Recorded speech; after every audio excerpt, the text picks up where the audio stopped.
Hello, how you doing?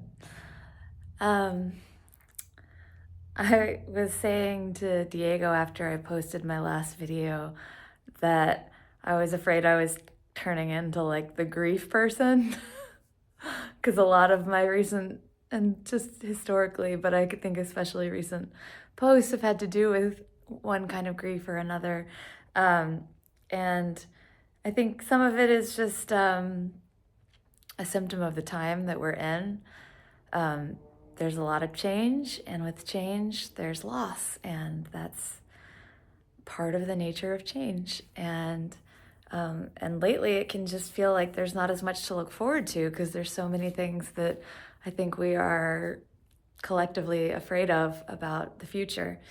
Um, but I just wanted to acknowledge that there's also a lot of good and personally and collectively.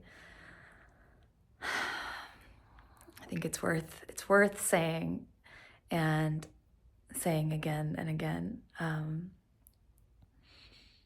Yeah, I think another reason that I often write or speak about grief or about some of the harder emotions, rage and uh, all the hard ones, is that it feels like it's a place where I can connect because um, whether it's true or not, I think for me to talk about my successes or the things that are really going well, I I don't know. I worry that it sounds like it's bragging or it's like selecting myself away from everybody else. And um, the challenging emotions are where I feel like I'm part of the collective. Just saying that, I'm like, wow, that's really problematic. I think that's maybe why I love singing and making music and dancing so much because it's a way to make joy and be part of a collective. Um, yeah, but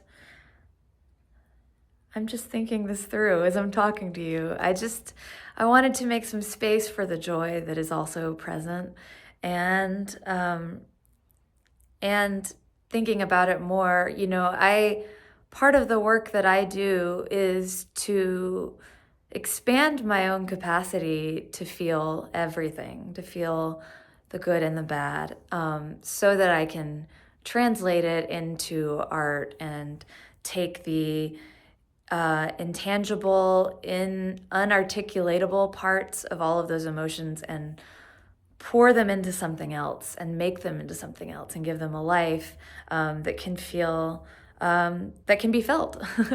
um, so I consider that part of my work. But I think it's important to recognize, and I like to recognize that feeling those difficult emotions also make the good ones better. And it's deeply vulnerable to feel joy. And I think maybe even more so to feel excitement. I've noticed, like, I've been trying to recognize when I feel excited and divorce it from feeling anxious because as grown humans, we know how badly things can go sometimes, especially the things that we are really looking forward to or we're excited about. And to reclaim the right to be excited, just blindly plain excited about something, the way kids are, is really wonderful. When I'm able to kind of stop and recognize that that's what I'm feeling, and let it bloom and be whole and complete. Even if the thing I'm excited about, the thing itself doesn't turn out to be as good as the feeling of excitement, that's okay because I got to feel the excitement. And to not protect myself as much from disappointment because I recognize that I'm a grown human and I've had lots of disappointment and I can handle it. And it's no reason not to let the excitement have its own life and really live. Yeah, that's what I wanted to share. And I think I would like to share also the paintings behind me. This was the first painting I did with Joya before we started really drawing into things and making some things that were more figurative and more surrealistic and more like a blending of our two styles of imagery. This was just like, okay, Joya, she was 4 at the time, come paint with me. And we had a really good time. And we would paint together, and then she would go to school and I would fill in and add and sort of try to give it more depth and space. And it's interesting. I've had it up this last week off and on because I think I'm going to go get it professionally photographed. Like, I really kind of love it, but I feel like it's hard to decide if I get to claim it or it looks too different from my other work. Doesn't really look that different, but this is something I go through in terms of figuration and abstraction and subject matter, and like trying to somehow stay or be more cohesive than I really feel like I am, or even than I want to be, but trying to pull together some kind of cohesion so that I make sense to the rest of the world. That's an ongoing. Wow, this is really therapeutic.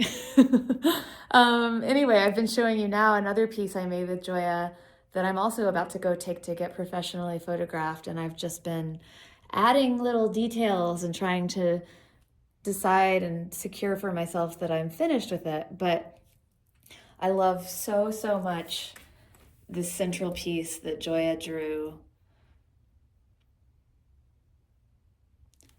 And then just all of these doodles that we both made that then began to make sense within a larger context, like making all of these eye shapes. And this one is almost like uterine shaped. And then I was on the phone with my friend Meredith, who was expressing this feeling of dying, and she's so connected to death and that transition.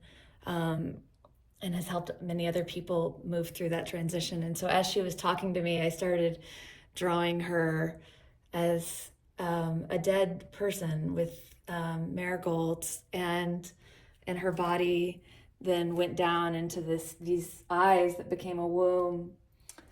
And just as I was just adding things and not understanding or knowing where this was going to go, and then ultimately putting in on top this image of me holding Joya as a baby, but her blanket kind of becomes the ocean or an oyster shell, which would be a kind of microcosm of the ocean, and this other oyster shell, but they're almost also like big ears, there's hands.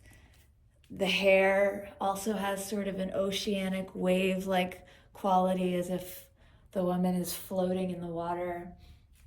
So the painting as a whole kind of goes through this water of life and death and birth and cycles. And I also just love, Joya's interpretation of it was that this little girl is the baby in the belly of this mommy.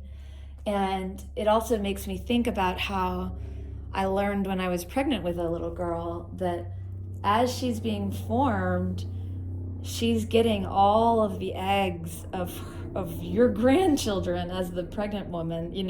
This sort of the whole future is being created inside of this fetus. And so I don't know, I thought that was just the most incredible thing in the world. And it does feel like there are little moments where it's like a reminder of just the depth of fertility and potential.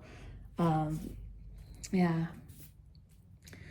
So anyway, those are 2 paintings that I'm considering and coming to terms with in terms of whether or not they're ready to be photographed and called done. But I just, I want to say hi, and I want to say that whatever you're doing to affirm the purpose of your life, and that you should be here, and that we want you, and that you're part of a community. I just want you to know that. And it can be really, really, really challenging. And I will continue to talk more about the challenges than the high points. But you know, doing my own work to appreciate that we're also sharing in joy.